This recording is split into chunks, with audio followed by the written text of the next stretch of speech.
Evan Sohn, vous êtes un jeune artiste qui commence à être reconnu à Maurice.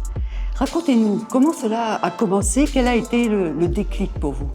Dès petit, j'ai été frappé, on va dire, je me rappelle, autant que je peux aller le plus loin possible dans mes souvenirs, c'était une mobilette que mon papa avait dessinée. Donc j'ai été émerveillé par ça. Je me disais, ah ouais, on peut quand même reproduire un peu ce qu'on voit autour de nous à travers les dessins. Et ça m'a frappé. Et du coup, depuis cet exemple, il me prenait l'envie tout le temps de dessiner. Et forcément, voilà, je le faisais à ma façon. Et oui, j'étais vraiment un vrai curieux de cet univers. Et après, on va dire le prochain déclic a été un dessin que mon cousin avait fait, je me rappelle, d'un Tortue Ninja. Et là, ça m'a foudroyé. Et je me suis plus arrêté. C'est ce que je voulais. Je dessinais tout le temps derrière les cahiers.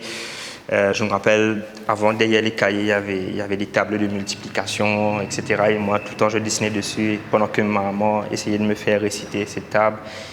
Et elle me disait, mais qu'est-ce que tu fais? Arrête de dessiner, viens prendre les tables, etc.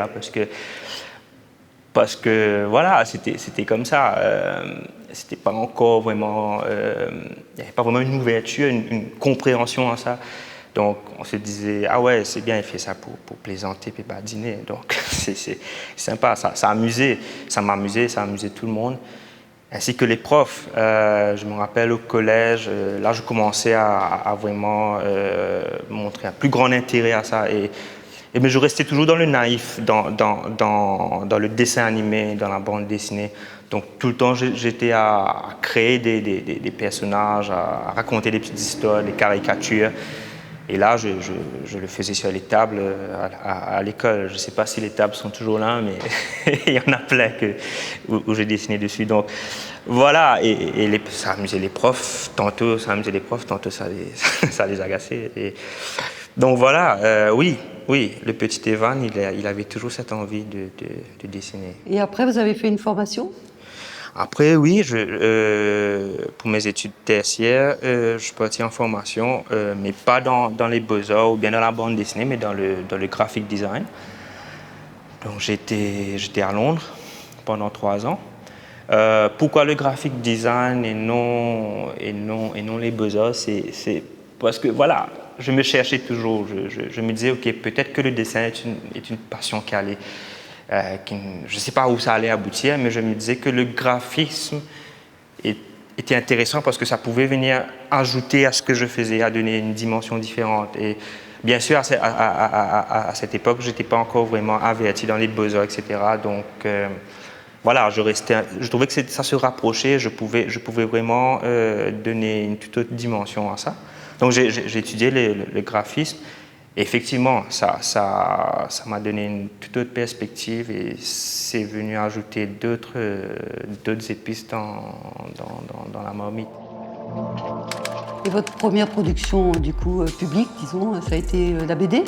Première exposition publique a été la bande dessinée, effectivement, lors d'un concours de bande dessinée qu'organisait l'Alliance française à l'époque. Donc, j'ai fait 4 planches avec 4 planches de BD avec un ami qui est scénariste, qui s'appelle Lyndon. Donc on s'est mis ensemble, il a fait l'histoire et moi j'ai fait le dessin. Donc suite à ça, j'ai été primé et après tous les participants de ce concours ont pris la décision justement de créer un magazine parce qu'il y avait une envie, il y avait une réelle envie que ce ne soit pas juste dans les concours qu'on se rencontre et qu'on produise, mais qu'on se rencontre et qu'on publie. Donc c'est là qu'on a travaillé ensemble pour publier un magazine qui s'appelle T-Comics. On a fait 3 éditions et ça c'est vraiment première publication, on va dire, publique de bande dessinée et j'avais 16 ans à l'époque. Ouais. Donc voilà. Après, il y a eu 3 autres concours, il y a eu 3 autres publications de magazines.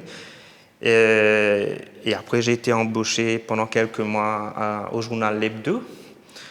J'ai été caricaturiste. Ouais, j'ai été caricaturiste pendant 4 mois, 5 mois, avant de m'envoler pour mes études.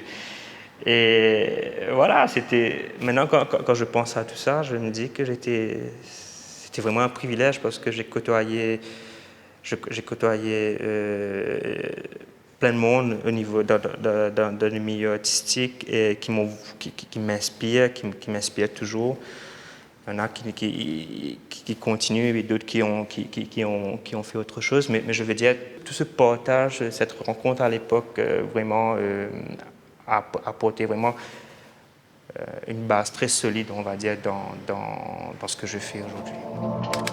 Et après, il y a eu une première BD sous forme de livre. Oui, après mes études, en retournant à Maurice, donc on s'est retrouvés avec quelques amis, quelques anciens de T-Comics.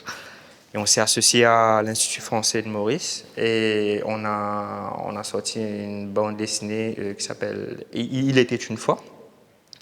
Et on a fait venir un scénariste, Alain Brézeau, de France, pour justement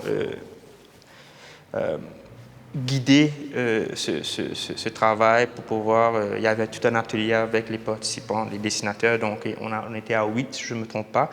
Et c'était pour raconter l'histoire de l'île Maurice, du peuplement jusqu'à dans le futur. Mais bien sûr, c'était une histoire fictive. Et donc voilà, il était là pour vraiment, pour nous accompagner, pour nous guider au niveau scénaristique et pour peaufiner le projet jusqu'à sa finition et sa publication. Donc ça a été vraiment le réel beau projet, vrai album de bande dessinée. Quand on dit vrai album, on a toujours ce cliché. Un vrai album de bande dessinée doit être avec la couverture cartonnée, avec les pages bien glossy, etc. Et c'était dans la manière, et c'était ça la vraie publication. Donc, je crois que c'était en 2009. Donc voilà, ça c'était une première publication de bande dessinée vraiment en bonne édition, mais ça s'est fait aussi, ça a été publié chez l'édition Vis-à-vis. C'est toujours disponible, je ne me trompe pas. Ouais. Et donc alors après, illustration, peinture. Malgré toutes ces collaborations artistiques, toutes ces productions, il y avait toujours il y avait toujours comme une guerre à l'intérieur de moi où j'étais un éternel insatisfait. Je ne comprenais pas. Je me disais, OK, c'est sympa, la bande dessinée est excellente, le graphisme. Parce que, à noter que je faisais la bande dessinée, mais je travaille aussi comme graphiste dans une agence de publicité. Donc, tout ça a été passionnant, j'étais comme un poisson dans l'eau, mais il y avait toujours un gros questionnement où je ne comprenais pas, je n'étais pas sûr que ce que je faisais me nourrissait comme je voulais. Donc, du coup, j'étais arrivé à un stade, j'étais plus trop sûr que la bande dessinée était vers ce que je voulais vraiment partir. Pourquoi ? Parce qu'à un moment donné, ça devenait contraignant. J'étais un peu fatigué de rester dans les cases, quoique dans la bande dessinée, on peut aller en dehors des cases. Mais je voulais plus d'espace, je voulais plus de liberté. Et c'est là que je me suis dit, OK, que je me suis dirigé vers l'illustration. Illustration pour livres pour enfants ou l'illustration en général. Pourquoi l'illustration? Parce que, OK, nous restons un peu dans le même univers, mais sauf que on élargit un peu l'espace. Donc, l'horizon est presque un peu plus infini, on va dire.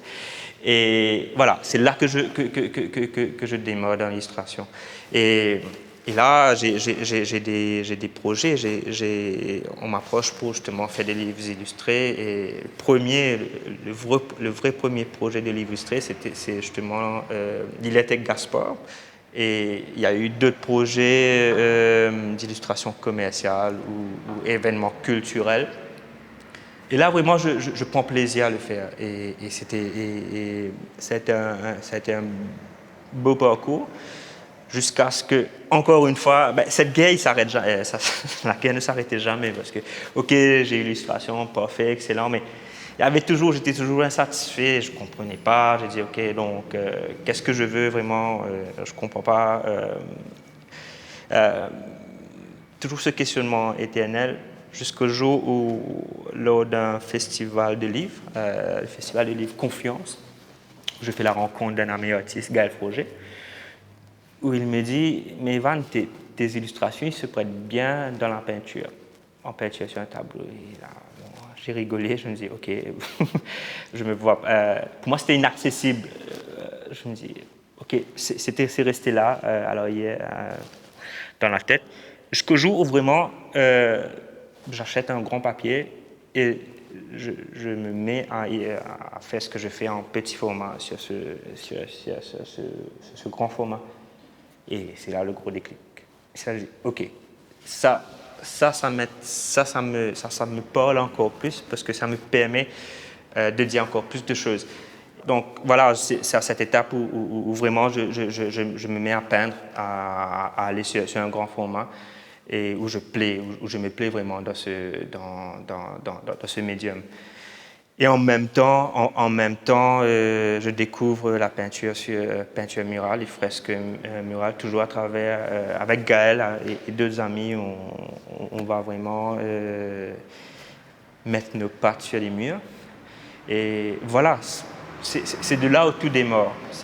C'est là où tout démarre et tout s'enchaîne. Parce qu'en même temps, il y avait tout l'engouement, toute la naissance des festivals culturels de musique. Et il y en avait 3, 4, 5 par an et tout était super bien organisé. Et première fresque se passe au festival EcoBridge à Tamarin. Après le festival EcoBridge, on a tout de suite s'enchaîne le festival Port-Louis by Light. Et là, il m'approche et il me propose de faire un mur dans Port-Louis, donc un super grand mur. Et c'est là où vraiment je dis, OK, il n'y a pas si longtemps, je dessinais sur du A4 ou du A3, et là, j'ai un mur de 25 mètres de long par 3 mètres de haut. Que fait-on? Et ben, voilà, et c'est là que je me dis, OK, un grand mur, il faut que ce soit une couleur qui attire tout le monde. Et là, je me dis, OK, je vois du bleu, et à partir du bleu, je vais composer le dessin. Et c'est comme ça qu'on a ce mur aujourd'hui qui est un peu présent. À la rue Édith Cavell. À la rue Édith Cavell, oui. Est-ce que c'est une expérience différente? Est-ce que c'est une sensation différente de peindre sur un énorme mur ou sur du papier? La sensation, enfin, se peindre sur un mur, sur du papier ou sur de la toile, je pense que il y a ce même, on va dire, c'est ce même voyage, parce que je suis enfermé pour tous les 3 médiums, je suis enfermé dans la même bulle. Et cette bulle, c'est on va dire ce terrain de jeu qui est infini. Donc c'est un jeu dans ma tête. Il y a une conversation avec moi-même, il y a une conversation avec les couleurs, avec les traits. Et je me plais à dire des choses, à faire des choses, à faire dire des choses que moi seul comprends. Et que ce soit sur papier ou sur une fresque, sur un mur de 25 mètres, c'est la même chose. Chaque trait est un jeu, chaque couleur est un jeu, chaque interaction avec des personnages est un jeu. Et c'est pareil. La seule différence, c'est sur un mur et sur un papier, c'est l'aspect physique. Donc, monter, descendre sur une échelle, aller parcourir le soleil, c'est juste physique. Et après, le passage des gens, donc, qui peut vous distraire ou bien qui peut aussi être vraiment bénéfique parce que ça apporte dans la création de la peinture. Donc, c'est ça vraiment la seule différence que je peux voir entre une création publique, c'est-à-dire sur un mur, et vraiment ce qui se passe dans mon atelier. Mais sinon, c'est le même processus, c'est le même terrain de jeu. Mais c'est l'idée avant, c'est la composition avant, c'est les couleurs avant. C'est quoi le processus de création? Le processus de création, ça change. C'est les couleurs avant, c'est l'idée avant, c'est la composition avant. Ça dépend vraiment de l'inspiration du moment. Je disais le mur, prenons le mur à Port-Louis d'Édith Cavell, le mur bleu, c'était la couleur avant. J'ai vu le bleu, j'ai vu un grand mur bleu, je me dis ok, on reste sur le bleu, maintenant que fait-on sur ce bleu?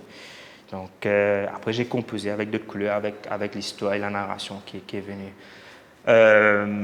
Par contre, pour mon expo l'année dernière, Qui Manière, qui s'est tenue à la Galerie Imaya, ben, c'était l'histoire. Qu'est-ce que je voulais raconter, qu'est-ce que je voulais dire. Donc, j'avais l'histoire avant et après, je venais composer l'image. Donc, voilà. Et après, il y a des compositions comme là, j'ai fait un tableau. Ce tableau, par exemple, la bleue, là, le bleu, c'est une maison. Il y a plusieurs maisons quand on longe la rue Marie-Reine de la Paix, à Port-Louis. Il y a des maisons sur la droite, si on sort de Port-Louis. Des maisons, des petites maisonnettes colorées. Et je m'arrête sur une maison bleue. Et avec les fenêtres, on va dire, les fenêtres jaunes, la porte était fermée. Et je me suis dit, j'aurais aimé savoir comment était la maison à l'intérieur. J'ai envie de vraiment rentrer dans cette maison. Je n'ai pas pu rentrer parce que forcément c'était fermé et j'étais en voiture. Mais voilà, j'ai décidé d'entrer à travers la peinture. Et ça, c'était la composition. Donc je me dis, ok, je vois la maison, je vois le canapé, je vois quelques plantes et je vois une chambre plus loin et je me dis que la chambre, les murs sont jaunes. Je vois un tableau de flamboyant parce que je me dis, ok, dans toutes les maisons presque dans toutes les maisons mauriciennes, on va dire, il y a un petit flamboyant, un petit dessin, enfin, assez typique. Et voilà, donc ça dépend du moment, ça dépend de l'inspiration, ça dépend de plein de choses. Et je ne veux pas trop m'arrêter à une formule. Et l'exposition qui a précédé celle de Qui Manière?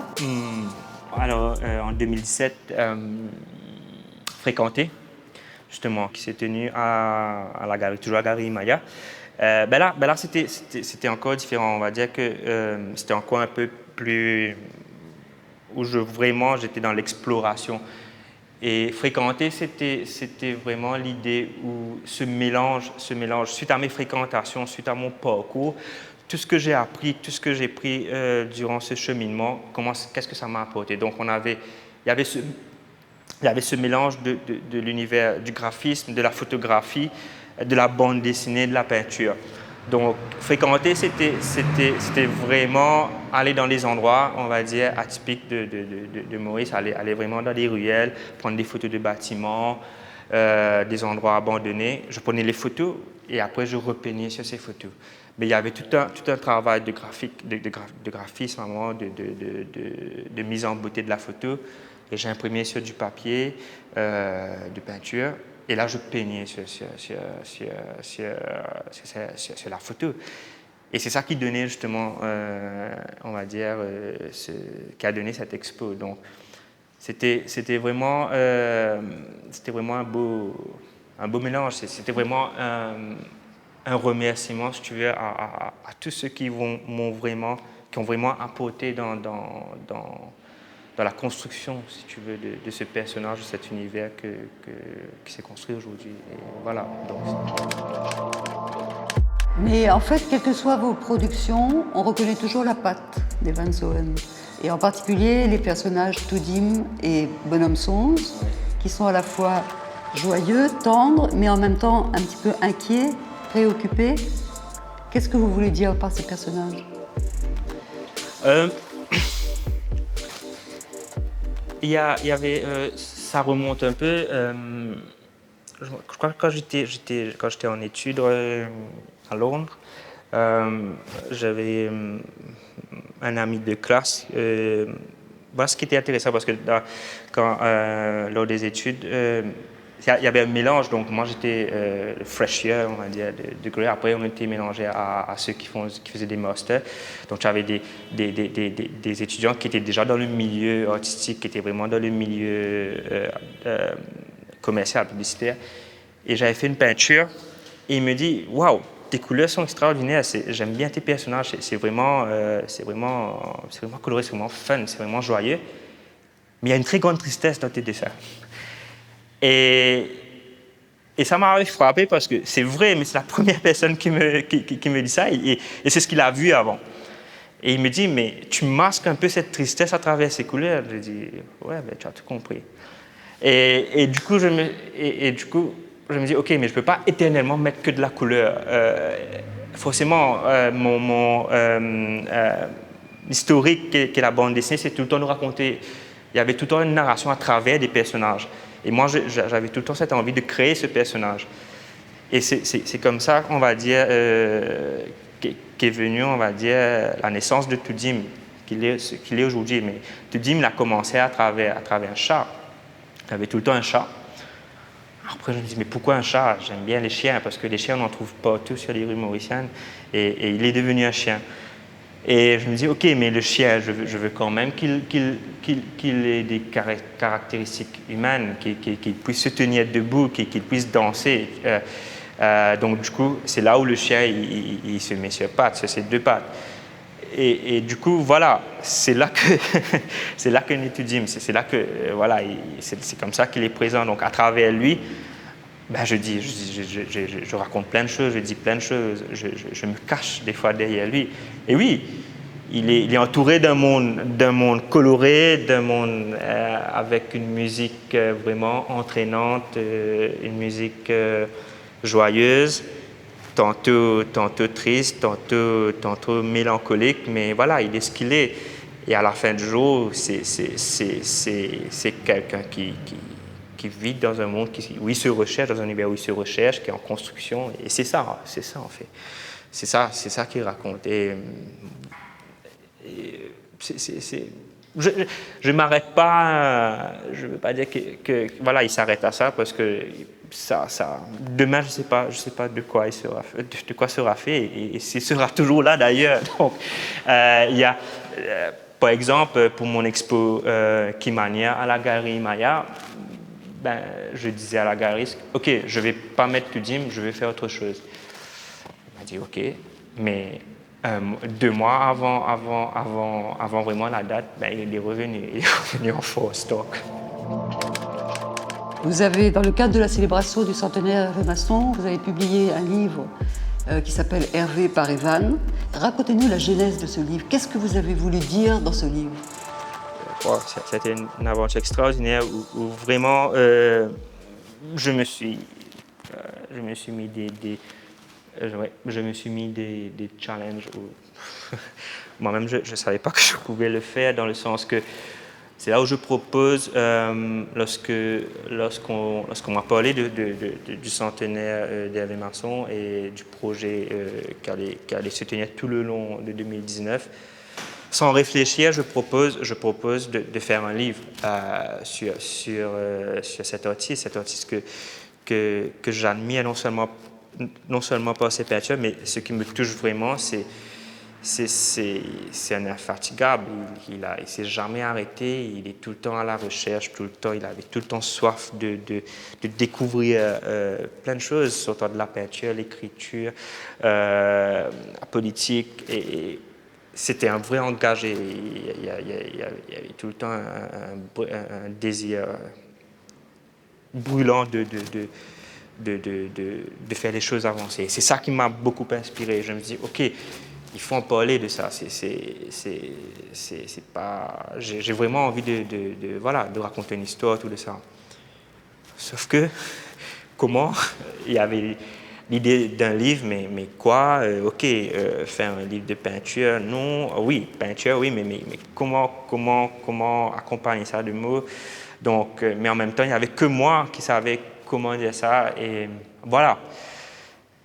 Jusqu'au jour où je me mets dans un jour de trafic où j'étais vraiment bloqué pendant plusieurs heures. Je devais l'échéance était pour que justement je présente le projet, parce qu'il fallait il fallait démarrer le projet. Avant c'était un peu dans les nuages, on en parlait, mais concrètement il fallait venir avec un plan. Et c'est là qu'en une demi-heure, m'est venue l'idée d'un texte où j'écris le poème. Donc c'était un voyage, on va dire, qui retrace un peu son parcours, sa vie vraiment très courte, des poèmes en créole très courts et accompagnés de peintures. Et ces peintures, justement, étaient tout aussi un voyage dans le sens où c'était abstrait. et où il fallait vraiment rentrer dans cet univers pour comprendre, et on avait plusieurs interprétations différentes, mais ça restait assez personnel.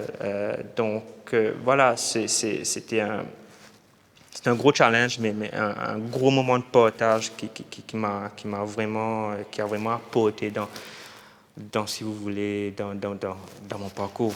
Dans le livre, justement, vous posez une question qui revient tout le temps comme un mantra, qui dit « Assisé, qui sert-il » Qu'est-ce que vous avez voulu dire par cette phrase? Ouais, cette phrase « Assisé, qui sert-il », je crois que ça résume bien, avant tout, mon état d'esprit, ma philosophie un peu de vie.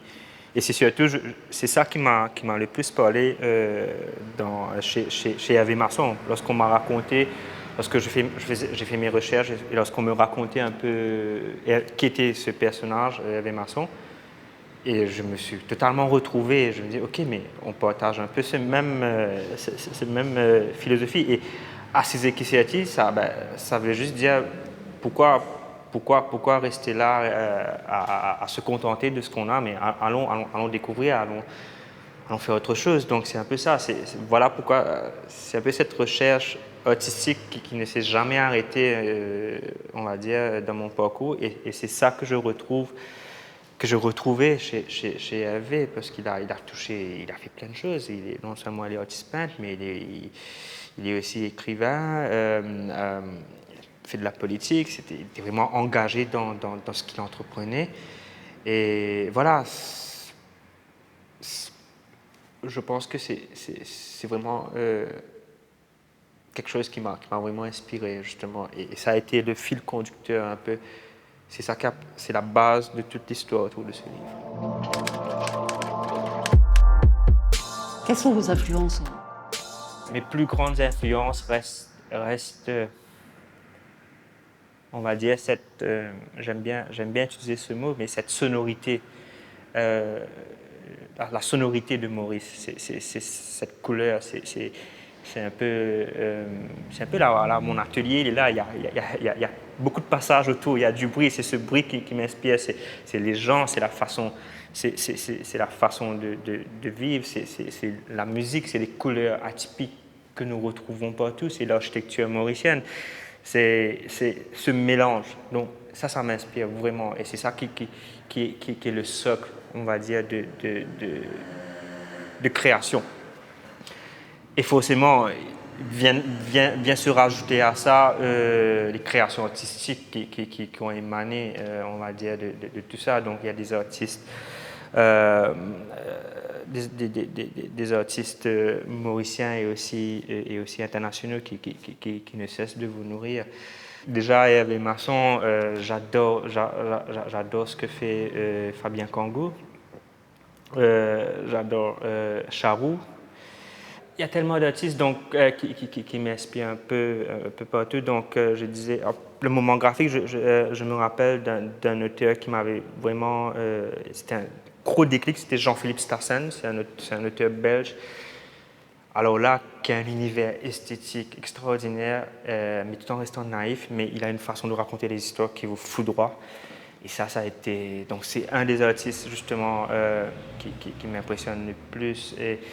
Et voilà, donc dans les beaux-arts, David Hockney, Banksy, Banksy de Street Art. Evan Sohen, vous êtes vous-même un grand travailleur. Vous jonglez entre plusieurs activités quotidiennes, un emploi de graphiste, une production artistique intense et votre vie d'époux et de jeune père. Quelle est la place de la peinture pour vous dans cette vie multiple? Oui, vie multiple, je crois que c'est le cas de le dire. Je crois que je n'ai jamais, on va dire, choisi la facilité. Il y a eu... Donc, c'est clair que j'ai une vie bien remplie et donc je suis papa de deux charmantes petites filles. Et je me suis organisé et c'était important parce que je savais que je ne pouvais pas vivre sans la peinture. Mais je peux pas ne pas être avec ma famille parce que ces deux me nourrissent mutuellement pour faire un peu ce que je suis aujourd'hui. Donc, et je me suis organisé pour faire de la place à ces deux, parce qu'avant, je travaillais justement à plein temps.